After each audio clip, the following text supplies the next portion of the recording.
I think we're all back. I call to order the bus contract work session. First up, we are going to say the Pledge of Allegiance again, Mr. Vaught.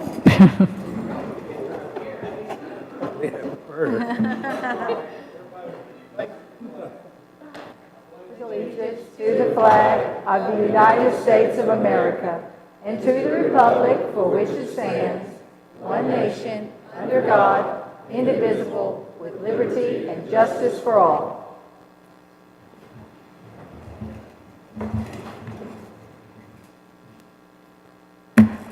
As you can see, this is the agenda, brief that it is. Any questions or comments?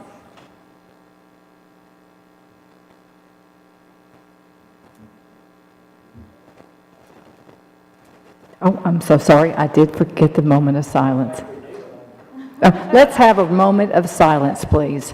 Bow your heads, please.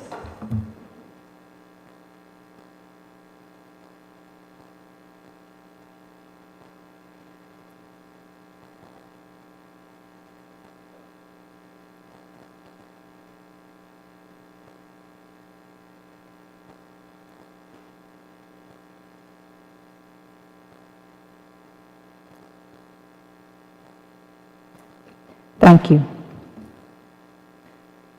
It says here, motion to approve the agenda as presented. We don't usually vote on it. We do? Okay. Okay. I'll entertain a motion to approve the agenda as presented. So moved. Thank you, Ms. Darby. Thank you, Ms. Sharp. All in favor say aye. Aye. Motion passes. Next, we move to bus contract discussion. Thank you, Mr. Reed. Board, as you know, we've been engaged with a number of bus contractors the last few weeks about the new contract, which comes up for renewal here at the end of this school year. A number of the contractors are represented by an association group. Gabriel Ragsdale is their attorney. He's here tonight to address any questions, may have some comments for the board on behalf of the association. There are also a number of contractors who are not members of the association that have sent comments to my office and to me with respect to their ideas about the contract. A lot of those comments we've gotten from the association are common with respect to the ones we've received from people who are not members of the association, so there's been kind of a lot of commonality between the issues that have been raised. I've also met with our transportation department staff about the comments we received from the bus contractors and to see to what extent we can incorporate their ideas and thoughts into the contract. So that's being discussed with the transportation department now.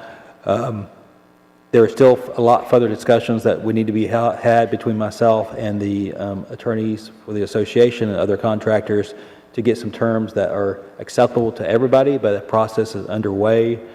The big issue is obviously the mileage rate and seat rate and what the board wants to do on that, because the association has called for a fairly significant increase this in the first year, and also some additional increases in the following each of the 4 years of the contract. So that's something the board will have to make a determination on. Certainly the school system understands there needs to be there probably should be some sort of increase in the rates the contractors currently operate under. There's been a lot of inflationary pressures with respect on the bus contractors over the last 4 years, so that has affected pricing from just maintenance, servicing, the purchase of buses themselves, labor, things like that. So there's no doubt the increases, the cost to operate a bus are higher today than they were 4 years ago. So ultimately, the board will have to make a decision as to what an appropriate amount would be to increase on the bus contract, and they may have some information to share with you tonight from the association attorney as kind of some of those examples of what costs they've incurred along those lines. So ultimately, the contract's still in discussion. There'll be a number of points still to be hashed out between the school system and the contractors, and ultimately, hopefully within a few weeks, we'll bring a contract back to the board for your review and consideration. But I think tonight's purpose is to have kind of be a fact-gathering mission for the board. So with that, I do want to kind of open the floor for Gabriel Ragsdale to come before you and make any additional comments or points that he'd like to raise in regards to the contract.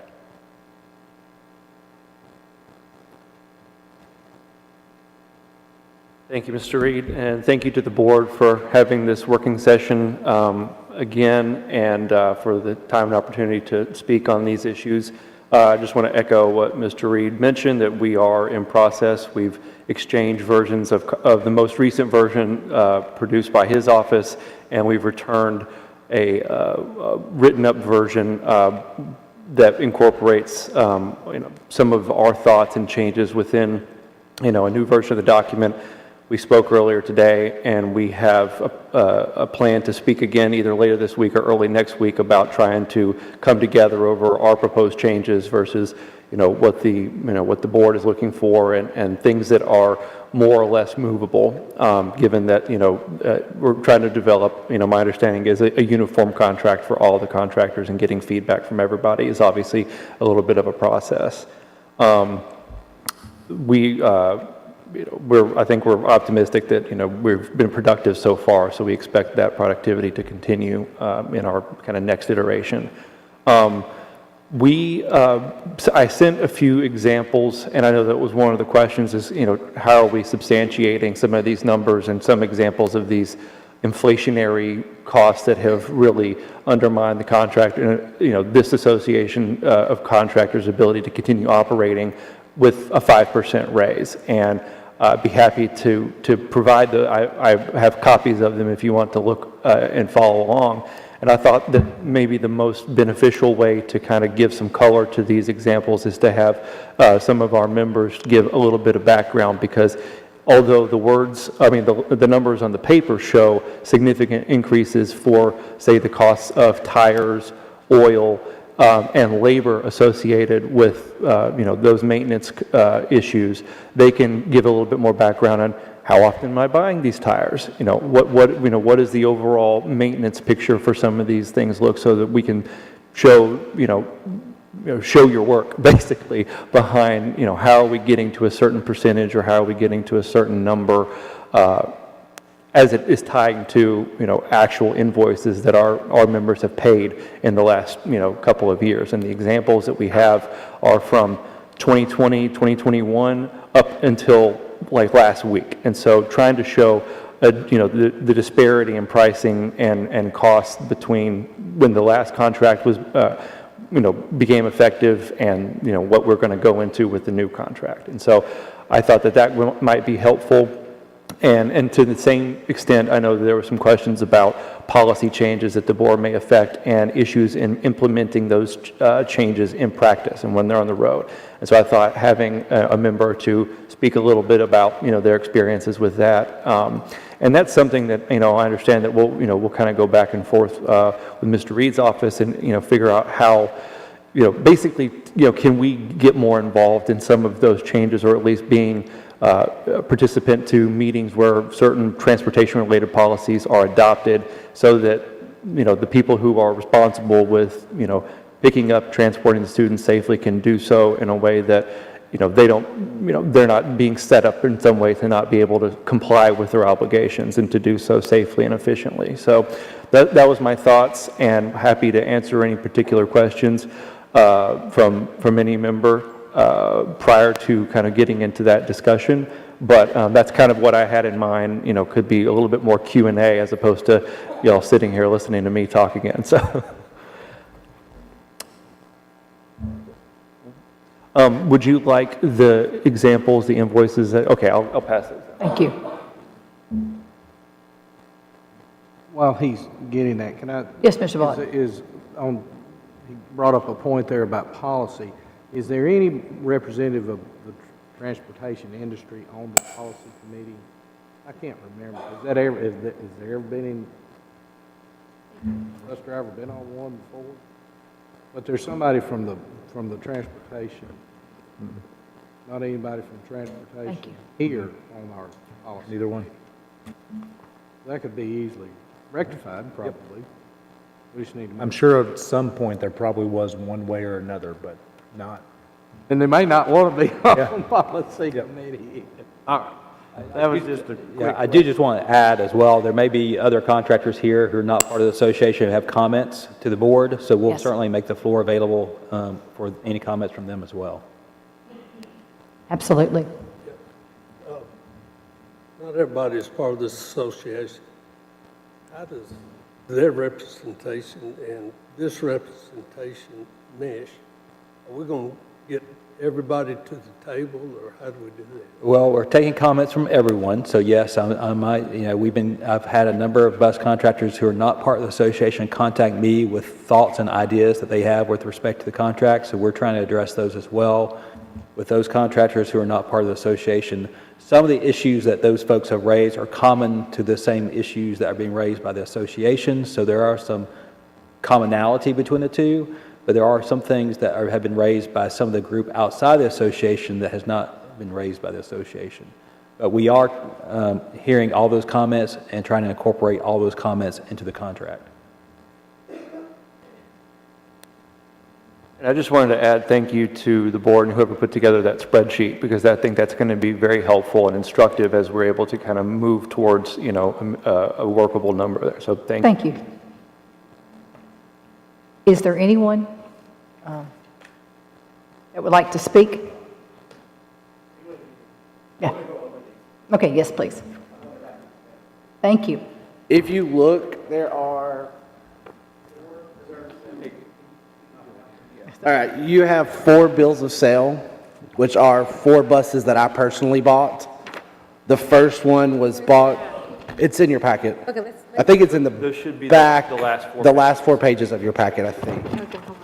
Okay. Not sure what order they're in. But there are 4 bills of sales. let me just find that if you don't mind.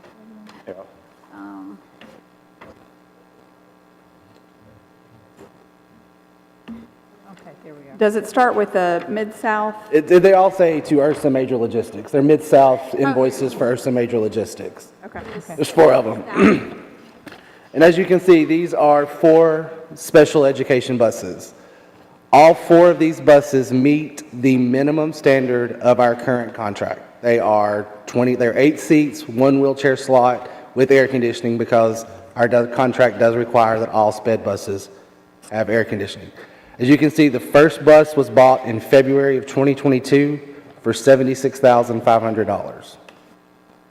The second one was bought in March of last year with an increase of $100,000 to $118,000.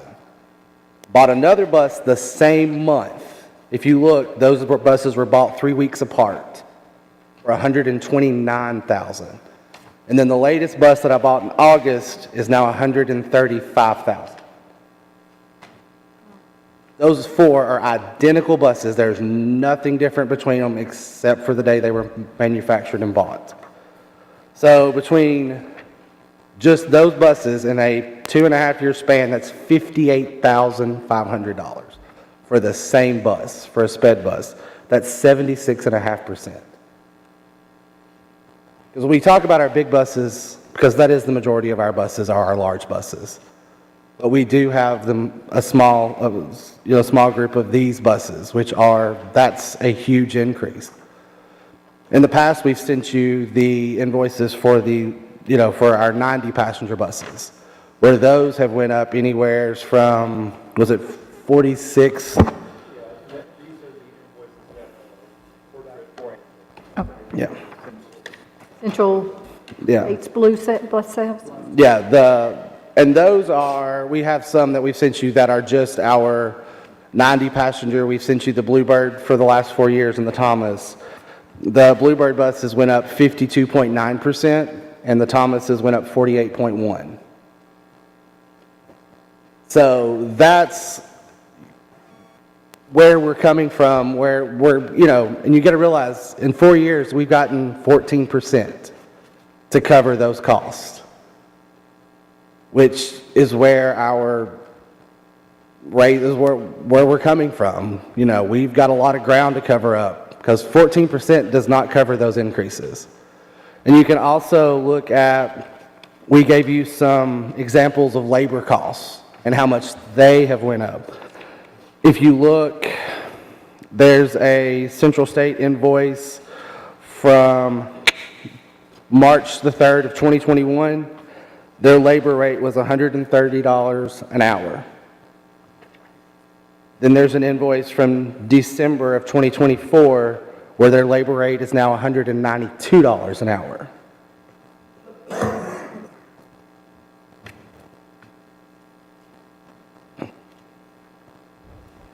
I have a question. Okay. How often do you guys have to buy a new bus? Well, we're allowed 15 years to run them. We can get a 3-year extension, but every time a new contract or new route is added, that requires another bus.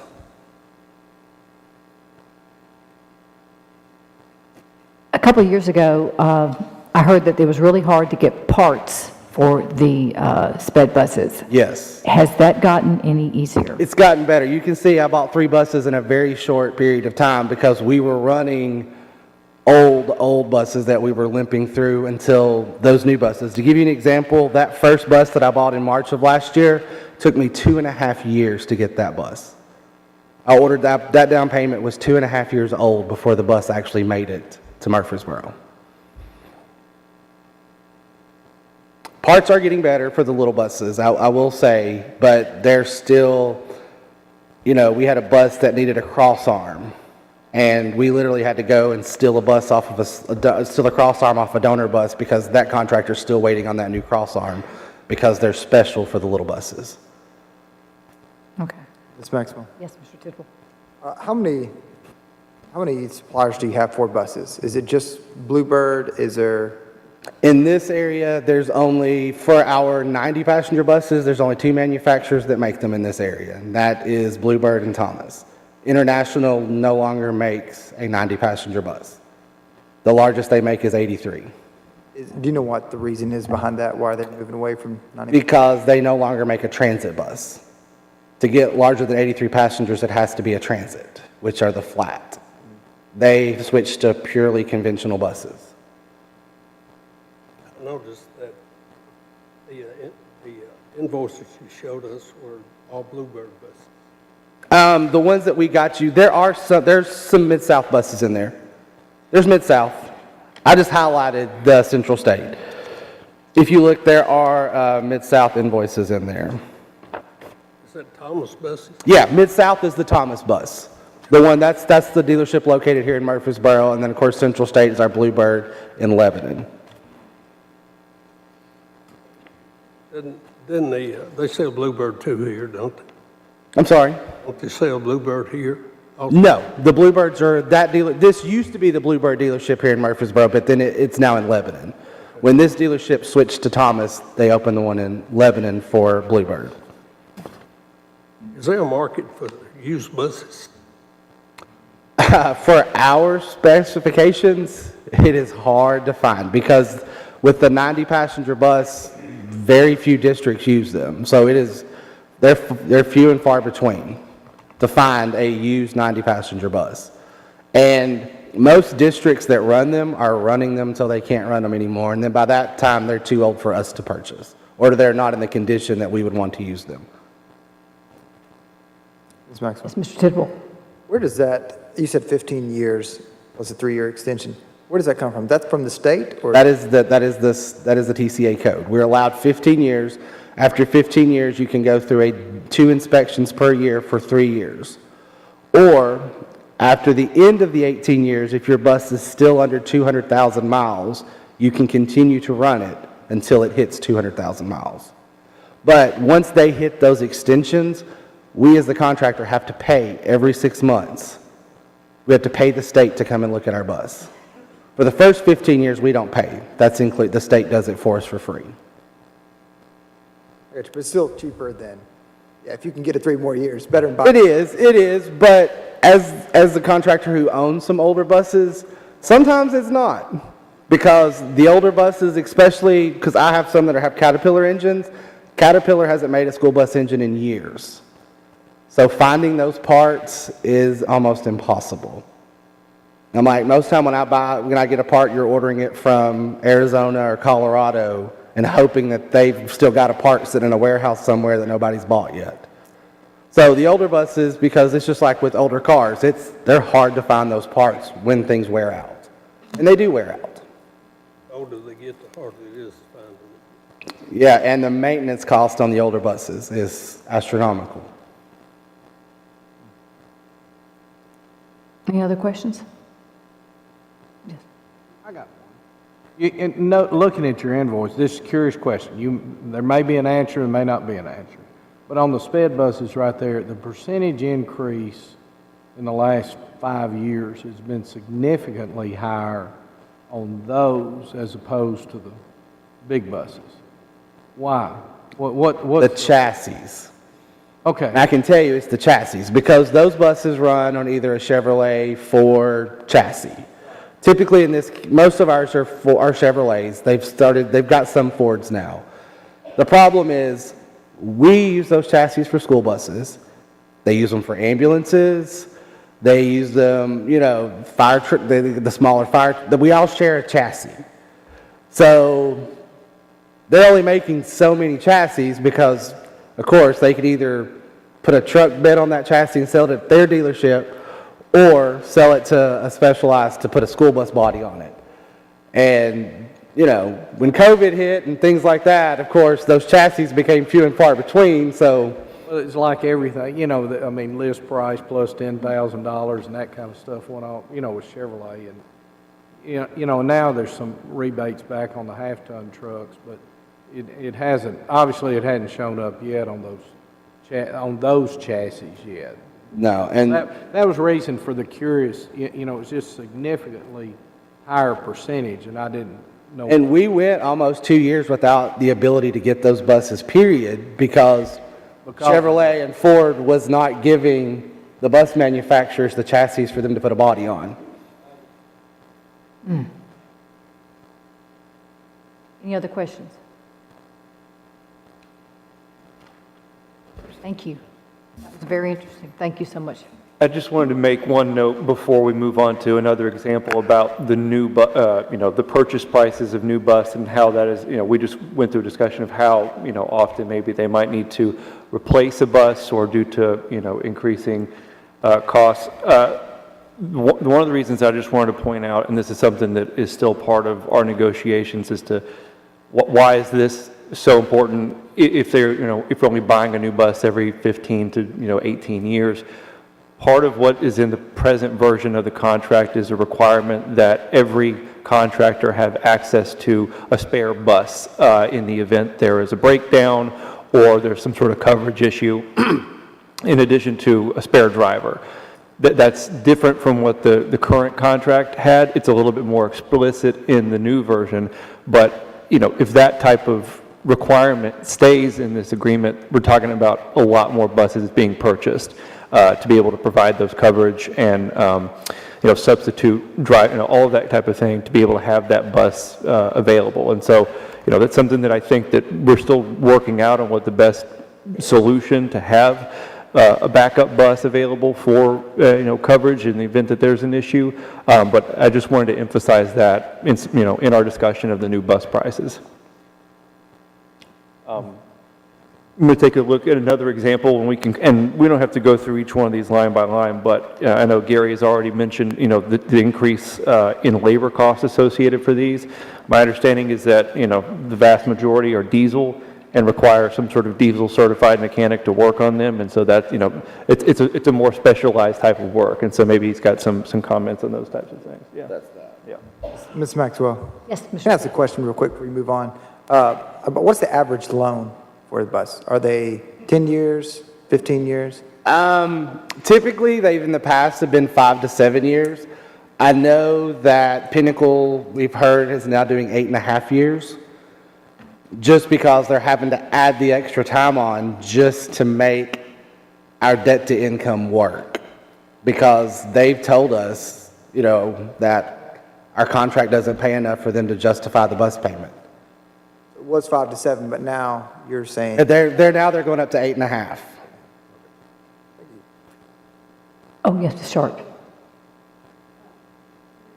You can answer this or not, maybe somebody can. I know you've been with us for a while. Has there ever been a time that the bus routes were not covered because of a breakdown?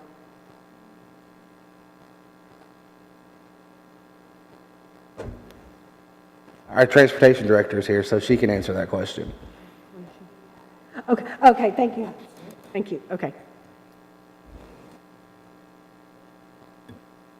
Any other questions?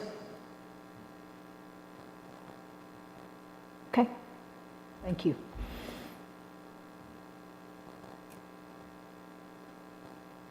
Anyone else want to do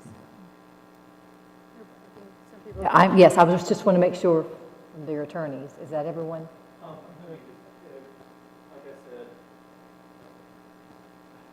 We're still, as Mr. Reed mentioned at the top, exchanging information and in the process of, making revisions to the contract. Our intention is, this is meant to serve as examples. And we're still organizing additional examples, trying to track down invoices from a couple years ago, that type of thing. And so we'll be happy to share additional examples of these types of increases just to help, build a little bit more of the story behind, some of the numbers. I think that we're going to continue working productively. We'd be happy to answer any questions that you have for us as we move forward and, pass along through Mr. Reed. In the meantime, one thing that we were also going to touch on real quickly, if there's still time for it, because we had mentioned, policy changes having different effects in practice. And I thought, do you want to say anything about Tyler? Yeah. And so just to give an example, and I think, the idea is just to give a little, background on this. This is Tyler. Thank you. Hey, my incident just happened on my bus. Wanda knows about it already. We had our policies right now currently from the board, from transportation, is that they're not allowed to call 911 for us. The driver has to do it. I had a driver that had a fight. They hauled Daniel McKee kids, which is our alternative school, had a fight on the bus Thursday last week, and called transportation and said, can you call 911? She had just left the school, had nowhere to pull over. Transportation said, you need to call 911 yourself. And then she turned around and said, I can't. I'm trying to find a safe place to pull over. Can you please call 911 for me? And they again told her she needed to do it herself. And she said, can someone please help? And they did absolutely nothing. One of my other drivers heard the incident going on and told the SRO officer at the school. And the SRO officer jumped in his car and went to the bus. The SRO officer took the two fighters off the bus and told her to go ahead and go to Oakland to meet with the principal and drop the rest of the kids off. On the way to Oakland, she called transportation again, told her she needed the nurse to come out to get the child that had been hurt, like she just got in a crossfire, to get that child off the bus to make sure she was okay. And when she got to the schools, of course, she'd asked for the SRO officer to come out because the kids were still going crazy on the bus. And the SRO officer walked up the sidewalk like nothing was going on, got on the bus and said, we've already took the other two that was fighting, what do you need me to do? And then turned around and got back off the bus. They took the girl off the bus, carried her into the office. The principal came back out and said that the parent was coming to pick up the child. The child that was on the bus that my driver had asked for the ambulance for and 911 now has a sling, and the parent is suing the system. So, parents already told the school that, told my driver that. She's found charges against the kids that got in a fight and everything else. When we called and talked to Wanda about it, Wanda said that they've talked to Patty. Patty said that they're going to talk about it this summer, but we still have 4 months of school left. That anybody can get hurt. My driver, specifically asked for help 3 times and did not receive it. Whether she had her phone in her hand and could have called 911, she might have dropped her phone and not been able to grab it. She could have forgot her phone at home. But when you ask 3 times for help and you could hear it in her voice, that policy needs to change. Because that kid could have had a gun, could have had a knife, could have been attacking the driver, anything could have been happening. And the driver was trying their best to get the bus pulled over safely with the kids fighting behind her. So that's just one policy that got changed in our contract that does not help us in any way. It actually hinders us being able to do our job. That's just an example. Thank you. Ms. Maxwell? Yes, Ms. Rosales. Mr. Reed, last time that they came, they brought that up, that there were some policies that were impacting their operation, and I had requested to bring examples of policies that were that were impacting their day-to-day operations, and I don't know if that was submitted or reviewed. I think they're still looking and getting those together. We don't have those yet from them, but I think they're working on that. When do you think we can get those policies that?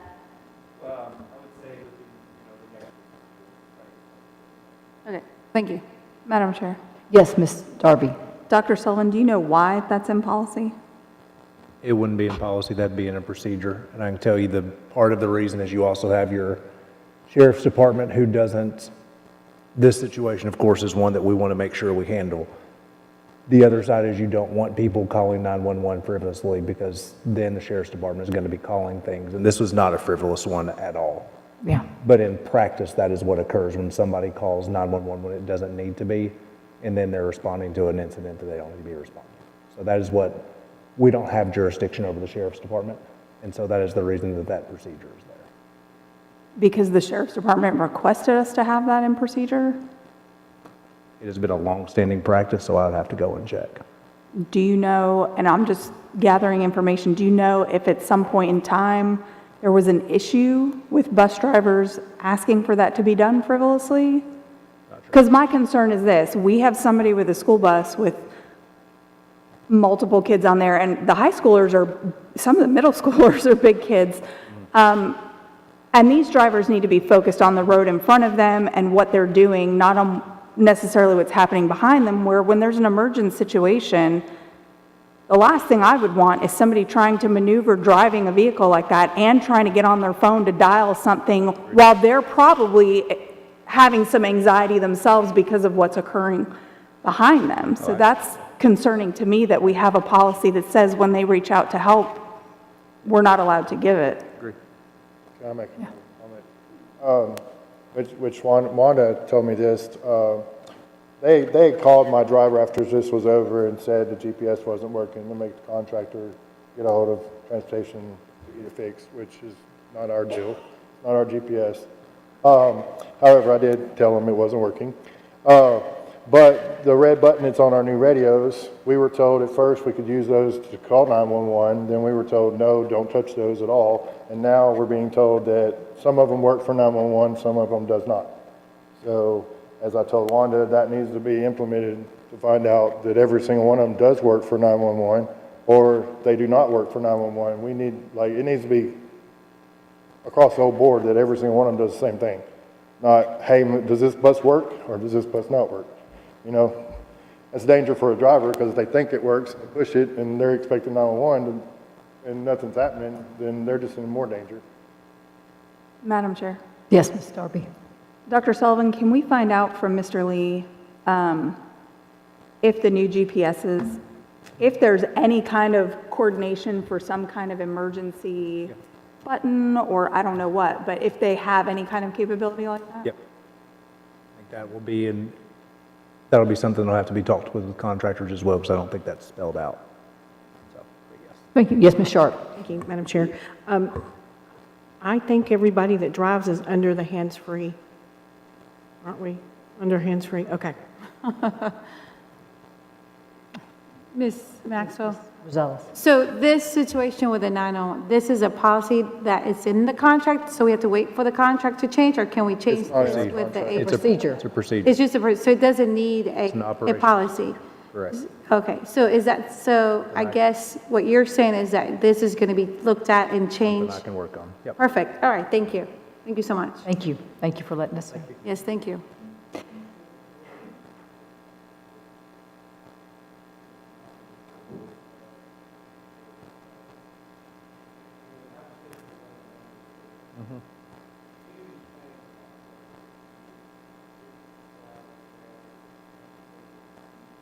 $30,000?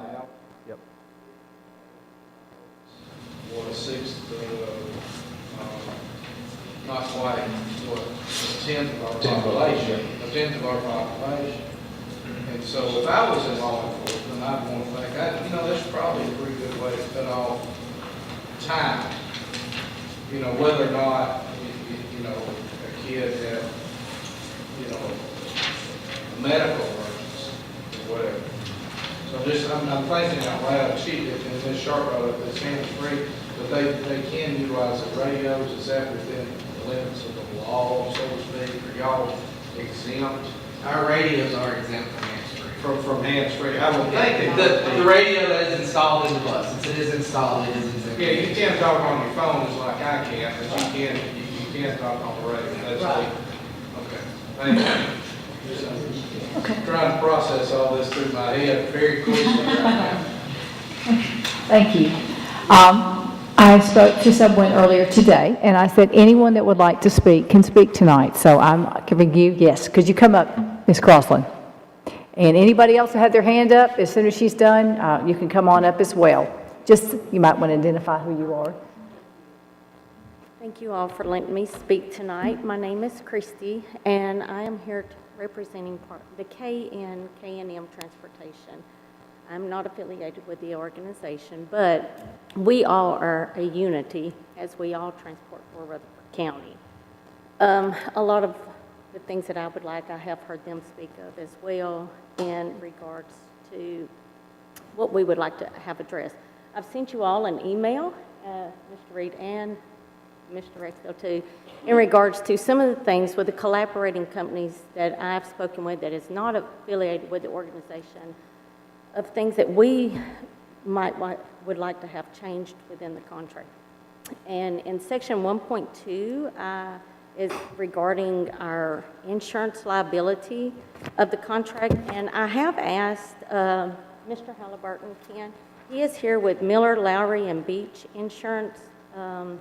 If you all have any questions regarding the liability insurance, I did send within the email the quotes that he has given in regards to us purchasing liability insurance.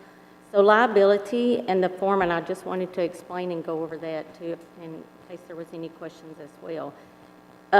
With their company, which I believe the company, auto owners, if we pay in full with work comp, and the previous quote that I had was 4, 4, and 2 and I believe that was in the first presentation of the contract, but it has then been changed to 1, 1, and 2 on the million.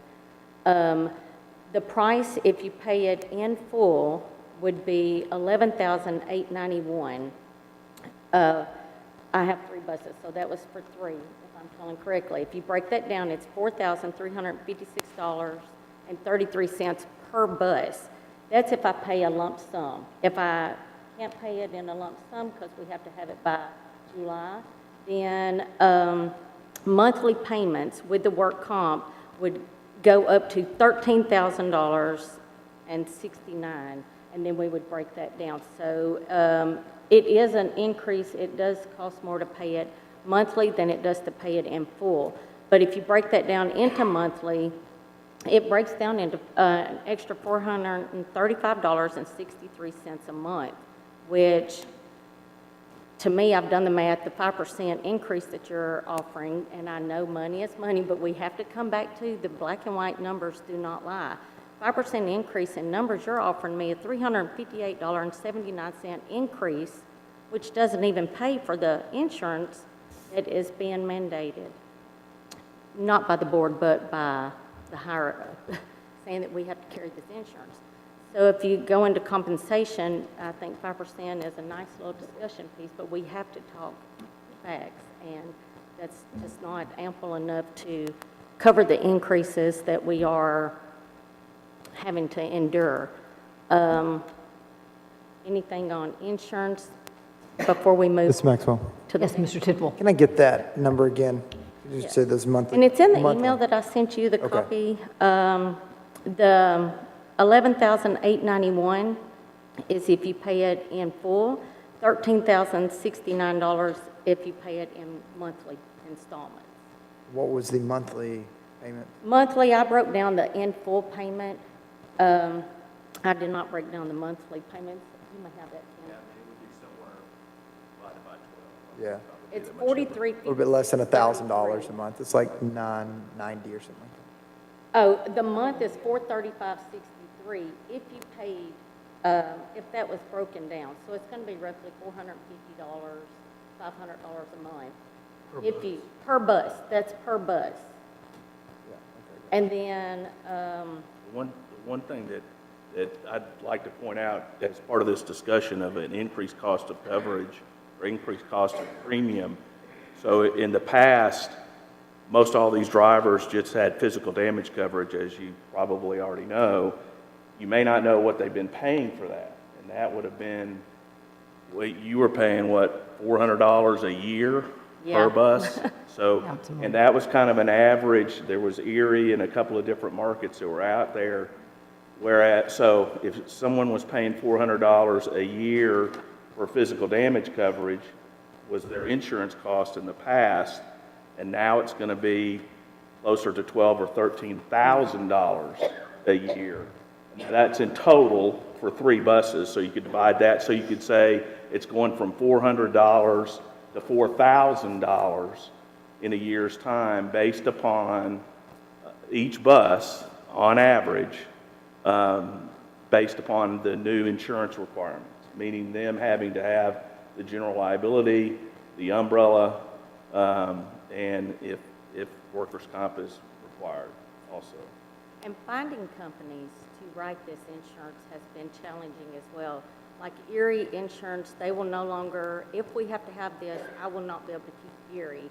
They said as long as, they would write it as long as we do not have to cover the students. But if we have to put the umbrella on it, Erie will not insure the buses anymore for that.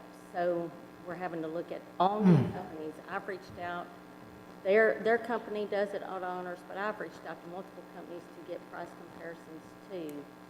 And when you start talking about the umbrella that has to be in place, they're done talking.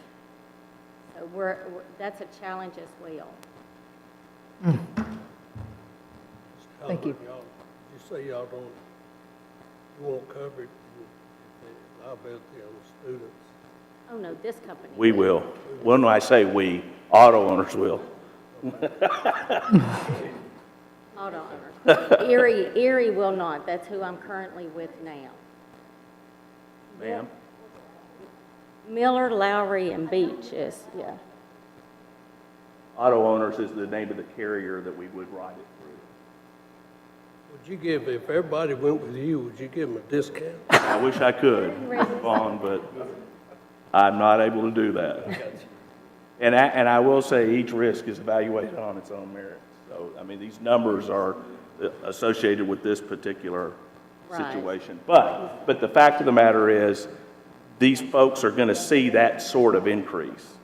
That part's a given. That's bare minimum, I'm sure. If they have a record, it goes up. Yes, sir. And then the numbers that I've given is on the 4 million. If it's $1 million, I believe he said it's $157 difference. So you're looking, but it's still at 450. I think Joanna just said that she has the 1 million, 464, and she has the $1 million policy already. With me, I'm just going to, we'll talk, but that's your numbers if you wanted the 4 or the 1, but whatever's best for your company. Yes, I appreciate it. Make sure you talk into the mic, because we can all hear you, but anybody at home that's listening is having a hard time if you turn your head. I'm bad about that too, so. Sorry. Okay. Any other questions for the insurance before we move on, Stan? I think Stan had some. Ian, but you said that quote, roughly $4,000, a little over $4,000 a year. That included workman's comp. How much of that is workman's comp? In this situation, $2,554 a year, so about $200 a month. Yeah, so roughly it's $2,000. And I'm trying to figure out, identify, or at least, and I don't know if we've identified the number yet from the county, have we, Dr. Sullivan, what the pass-through amount is for the liability insurance? I know I'd had a couple of discussions with, what's the department called? What's Ed's department called? I can't remember.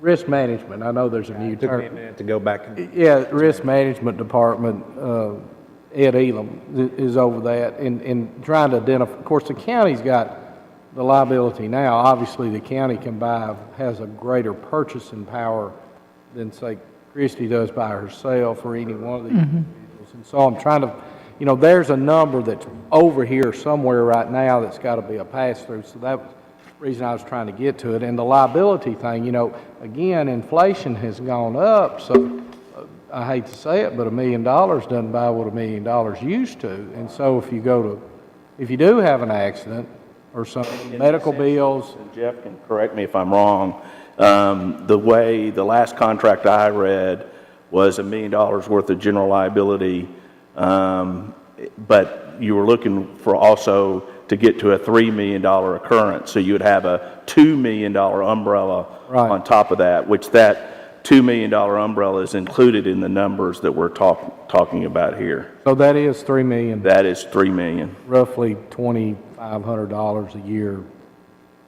That's taking away the workman's comp. Yeah. That's another animal in itself. You got to pay it. I understand that, but that's another animal in itself right there. So anyway, thank you Okay. for that. Thank you. Dr. Sullivan. No, you were done, you were good. No, Okay, you're good. Oh, okay, sorry. All right, the next that I would like to, in section 1.2, that was sent out also in the email. So everything will be referring to the email that I sent everyone. That way we are all on the same page of my discussion. In the contract in section 1.2, all of this is going back to the insurance. So we are having to carry our liability insurance, and in regards to liability, and as I say, I'm speaking for my company only, it is a liability for any contractor out here running that does not have a roster population list prior to the first day of school. We need to know who's on this bus. Anything, if a child is at a bus stop in the mornings on the very first day of school, and the school has given her a bus stop because no one's notified the contractor or they've not notified transportation and said, hey, this child's going to be riding, what is their bus stop? They go in, and our bus stops are auto-populated by a system, from my knowledge. The secretary at the school looks, and they get the closest bus stop. That may not be the bus stop that child needs to be at. But if I have a driver that's on this bus who has never driven, does not know that last year they only picked up 3 kids at this stop, but this year there's a 4th child out there, no one speaks, and then something, we need to know who's on the bus. The parent information, we should not be out here doing blind pickups, because if something happens, and it can happen day 1, day 10, the last day, anything can happen. This world is changing a lot. We have no way to communicate. There's children that ride this bus that don't even speak the language. I have no communication at all that tells me who this child is, where she lives, or a guardian. So I've requested, and I think it needs to be in here somewhere to where we are not out here blindly picking up, and it's a huge liability on us. Who's going to be responsible if something happens to a child? Are they going to say, well, why didn't you know that she was on the bus?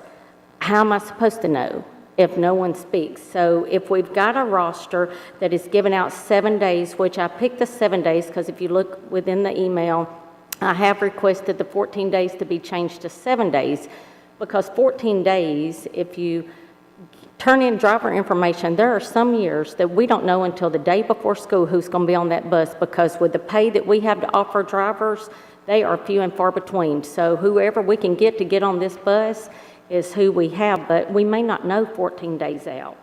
We may not know 7 days out.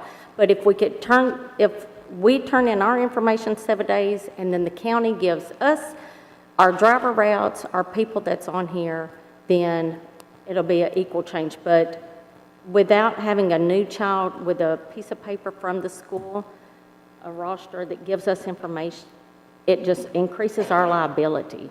Ms. Maxwell? Yes, Ms. I'm sorry. Rosales. She's bringing a really good point. And Dr. Sullivan, I sat with you and Yeah, I Julie have- to talk about that. I have zero idea how to make that happen. Unless the bus stop is considered an extension of the school. And so if a parent puts a student at the bus stop, they're technically at school. And so if that kid is there, even if they are not registered, it would be hard for us to leave a kid there because technically we're liable for them. Right. Yeah, but. Got to pick them up. Yeah, And so but- for kids that do not register, which happens, she is exactly right. There are hundreds of kids on that first day of school who are not ready, and probably more than that. Absolutely, yeah. So we have kids. Absolutely, and so 7 days, our secretaries start 10 days before. Parents register their kid. That is why we do the 2-hour day, which makes it even harder on transportation. But that allows our schools, because they stay full days on those 2-hour days, it allows us an opportunity to get parents in, figure out who is there, and try to do a mass entry of as many kids as we possibly can. In a perfect world, absolutely, I 100% agree. That is the way it should work. If we could get an entire community behind registering your kids and getting them there, I don't know a way to do it. Yeah, and I understand. And I know that's a it can be horrible really hard, but excuse. I don't know a way to do that. I understand, but in the beginning of the year, excuse me, if the students that are registered and we know they're going to go to school, regardless of where they're at, will it be possible to have some kind of roster that they can get ahead? We know that the number is going to fluctuate during the week because they're new. That gives them, the bus drivers, the contractors who work with the bus drivers, so they can at least see who's potentially going to get on the bus and where they're going to get off or picked up or whatever. It's not going to be perfect, but at least they've got some knowledge of who they can expect to ride the bus, at least on the first day. And then the transportation and the bus, you guys still could coordinate that and updating that list because of the fluctuations that are happening. I'm just asking if there is. We'd be willing to try anything, but it's going to take weeks before it's accurate. Oh, I'm sure it will take weeks, but at least in the first week, just for them to have some knowledge, and maybe at the end of the week, they'll get another roster. And maybe you can update that and give them a new list after 3 weeks after the first day. It doesn't have to be Something. exact. Something beats but something, because if an accident happens, that's the first thing they ask for. Who have you got on this bus? And I don't know. So that doesn't cut it if you're sitting on the other side. And I also would like to know if this is something that can be in the contract or whatever, especially on the first day, regardless of even if the kid has been there before, just to ask them, hey, are you going to cross the street, or are you going to be needing to, are you going to get off at this bus stop, or are you going to cross the street, especially if it's in a busy road. I want to know if that's something that is doable, that can be done, where there is a requirement when, especially on the first day of the first week of school, when the kids are still trying to figure out where the bus routes are, especially with the younger kids, because they're not really understanding where they're going. They get off. Neither the older potentially. ones. Huh? No, The older ones the older aren't ones don't. Well, exactly. Well, everybody's not sure where they're going, but if a kid is needing to cross the street, that the bus driver will stay there and allow the kid to cross the street before it walks away. I just would like to know if that's something that can be done. We do, well, we wait now to make sure. Yeah, and that's great, and thank you so much for doing that. I think that's awesome, and we need to continue to do that. That's great. No, I think that's wonderful. Any other? Yeah. Okay, yep, let Ms. Crossland continue, okay. The next section is 2.3, and that's where I go back to, there's a 14-day, and again, 14 days, and this is just negotiations. It's numbers. I understand that they have a reason to, but again, the 14-day also puts us, if you look in June when they're asking to have their meeting in July, not June, in July, we're requesting that the meeting be changed until August. In June and July, that is the time, that's when we're got buses everywhere. We've got a service buses. We have in-service that we do for our people for training and to make sure that safety and to make sure everything is like it's supposed to be for the upcoming year. So we are requesting the 14 days, and that would coincide too with the paperwork that we have to turn in at the meeting if we could get that changed. We are in contract from, our contract says from August to May. So June and July, my drivers aren't available. I know they would like drivers to come to these meetings. They want contractors, but I just can't tell my driver, no, you have to come back. First of all, I don't pay them. I mean, they're not being paid when they're not working. So I'm definitely not going to ask them to come and then me fork out more money for them to come sit in a meeting. So that's just a small request to change those dates. In section 2.4, this is a big one for me, is changing the passengers. I don't speak for every contractor. I speak for myself, and I sent over a quote, and my company only runs Bluebird, so that's why you only have a Bluebird quote in regards to the buses. And let me find it, I just had it. From Chuck of how much a bus is and the 90-passenger buses and what they cost compared to a 78-passenger and an 84-passenger. Right here it is. So a 90-passenger bus, which I do want to make this, 90-passenger productions, it's only a 2% production. So Bluebird is only manufacturing 2% of their fleets that are 90 passengers. So that's another reason why it's hard for us to get 90 passengers. I had to wait 2 years, a little over 2 years, for the 2025 that I have now, because my bus was totaled and he didn't have insurance, but regardless, you got to get that bus back on the road. I couldn't just get a bus that following year. They weren't available. So I had to wait 2 years for this 90 passenger. I looked everywhere for a used bus. Like Gary says, if you have a 90 passenger and it's running, you're using it until you get your full life. The life, 15 years, if the bus qualifies, a lot of my buses, I had one bus to qualify based on mileage. My bus could not get an extension. I had one that could. But again, if we open the doors to the 84 passenger, if there was a rural route that had 70 kids or less on it, I mean, why am I hauling them on 90? I could be getting a smaller bus. Is that less compensation? Yes, but if that works out for my business, it works out for my business. It may not work for everyone in the city who is, you know, my Blackman route, yes, I had 90 plus. I could not have used a small bus.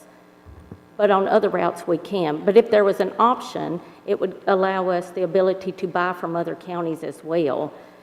And it would help offset the price gouge too. I mean, we are being gouged. We don't get the tax-free, because I even tried for that too. Let me see if I can. It's a school bus. But unless the organization or such, we don't have a tax exempt. Can't get one privately. So again, you're paying all these taxes to where if it was a different way, you know, it would offset and help as well. In regards to the email to the labor cost is up 28% over the 3 years, and parts have averaged a 25 to 40% increase in the past 3 years, which is a huge, with income, and I understand we are asking for the 34.8, 35%, but over the past years, I've been driving for 30 years, I've been in Rutherford County, and the small increases don't, the inflation is high for everyone. Any questions in regards to a bus? Ms. Maxwell? On the seat requirement, that's something that we talked about, I think, at the last work session afterwards, but you said there would be more options available. That's kind of the question I had for Gary. You have Thomas and Bluebird. Would there be more suppliers available, or would it just be simply a cheaper bus, more options from counties that might be used buses? Like, what are you saying when you say more? More options with counties, and I would ask, Lisa, I think, I've not ran an international or anybody, we've had internationals here. They make us smaller, so you would, yes, so we would, I think it would open the door back up to where we would have more than Bluebird and Thomas, but it would definitely open the door up to where you could buy from Bedford County. I mean, the surrounding counties that, Franklin, that do not have to run 90-passenger buses. It is just, you cannot find a 90-passenger bus unless you're going to buy it from a contractor here, because they're just not readily available. Yes, they are special order. I mean, we do have to order these. You have to wait and put your deposit down. And the numbers that he's given on the bus prices, that's for right now. Come May and August, yeah, they're going up just like the insurance that Mr. Halliburton talked about. That quote is only good for 90 days. By the time I get ready to do it in July, who knows what it's going to be. Hopefully things will go down. That is what we all want, but so far, not seen inflation go down yet. So you made a statement there that surrounding counties often use a different, what would you say the average size bus is for the surrounding counties? 78. 78? Yeah, but That's a more common. I think Bedford County's running 78. Yeah, 78.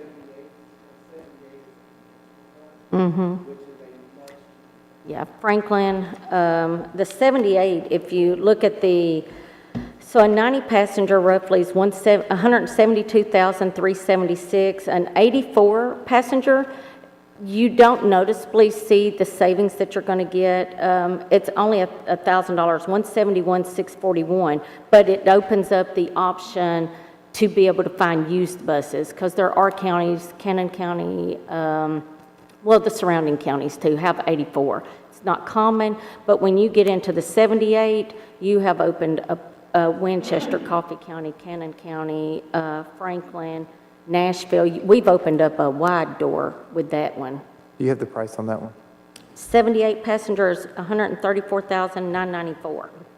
And it's a conventional bus, and all of these buses are with no extras. I mean, it's conventional, it's, you know, what we're running now. I'm not running Cadillacs. I am on a two-seater bicycle, whatever I can get to run these kids with shiny wheels. So if my banana seat bicycle out here with the wheels shined up, if you see it, that's going to be a K&M bus. But it looks pretty enough to keep up with the fancy ones. But I just can't see forking out company-wise for the extras.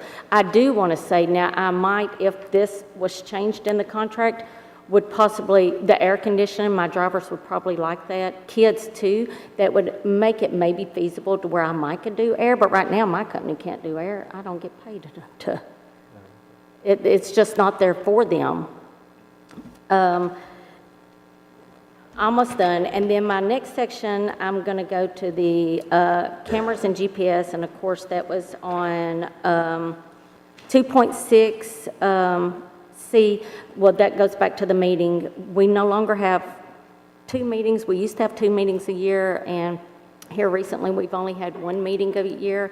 Our meetings for our license are now done online, so we don't have to meet for that. A request that some has requested is for Google to be an option for these meetings, so that when people, if it's not going to be changed, can we remote in to these meetings instead of having to physically be there in person? Okay. That's an option. Yeah, I mean, that would be, that would help tremendously. Is this going to be much longer? Because I Yeah, see one I'm more gonna- hand, and we have yeah. to hard stop at 8 o'clock. That's fine. So, okay. Thank you. Thank you. No, thank you. And yes, come on up. And Okay. while she's coming up, I do want to bring up, because this apparently is a state law or a state issue everywhere. So there has been one bill filed for transportation, and it is Senate Bill 0656 by Hensley, and it amends TCA 49655 to increase from 200,000 to 230,000 miles. And it's already been passed. It failed, so I'm sure they will. So, Yeah, I was, good.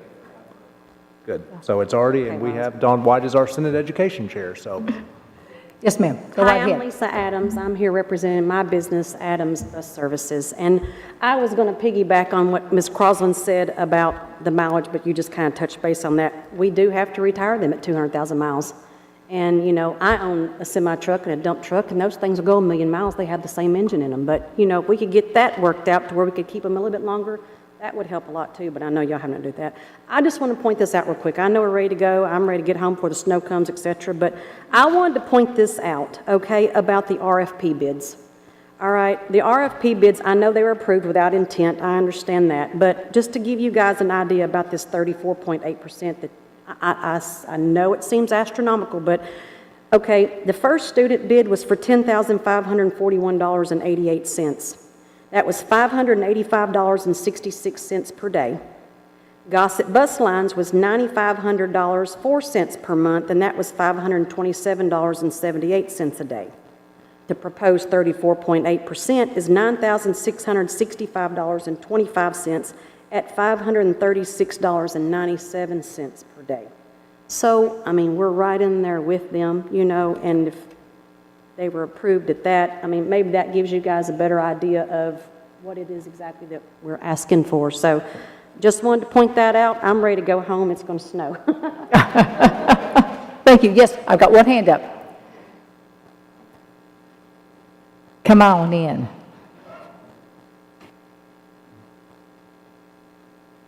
Hi. Kelly Hobbs.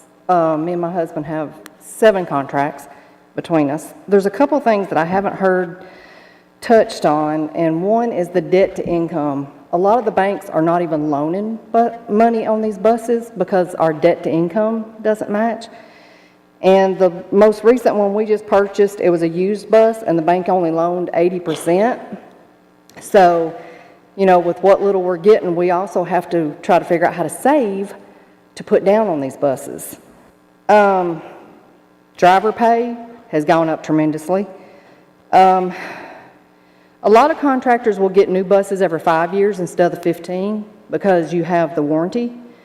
And when their warranty runs out, because a lot of repairs can be astonishing. So instead of going through that, they'll do new buses every 5 years. So they're turning them every 5 years. They're not doing 15. And I think that's it, but my main thing was the debt to income. Because in Mid-South, you can go to Mid-South Bus Center. I don't know about Bluebird. Mid-South, Chuck will loan you a bus, but what he does is he finances it himself, but he doubles the interest. So you're paying Chuck 12%. You can get a bus, but you're paying 12% interest. The used one we just bought was like 8.5, something like that, which has gone up tremendously. So, but that's it. Thank you. Thank you. Thank you very much. Is that everybody? Yes. Just speaking quickly with some of the leaders here, I think we largely agree with some of the thoughts presented by Ms. Crosland, but in particular about the seat capacity requirement. I think that what our position would be is that having some flexibility around that is it would be kind of where we would want to work with the board and with the transportation department, as opposed from changing it from 90 as mandated to 78, because those numbers are calculated based on that's fitting 3 kids per seat, and when they're larger, middle school and high school students, that would basically create less space and more routes to take on. So I think we were just thinking a discussion about flexibility where it makes sense. So thank you. Thank you. And also thank you for everything tonight. Thank you.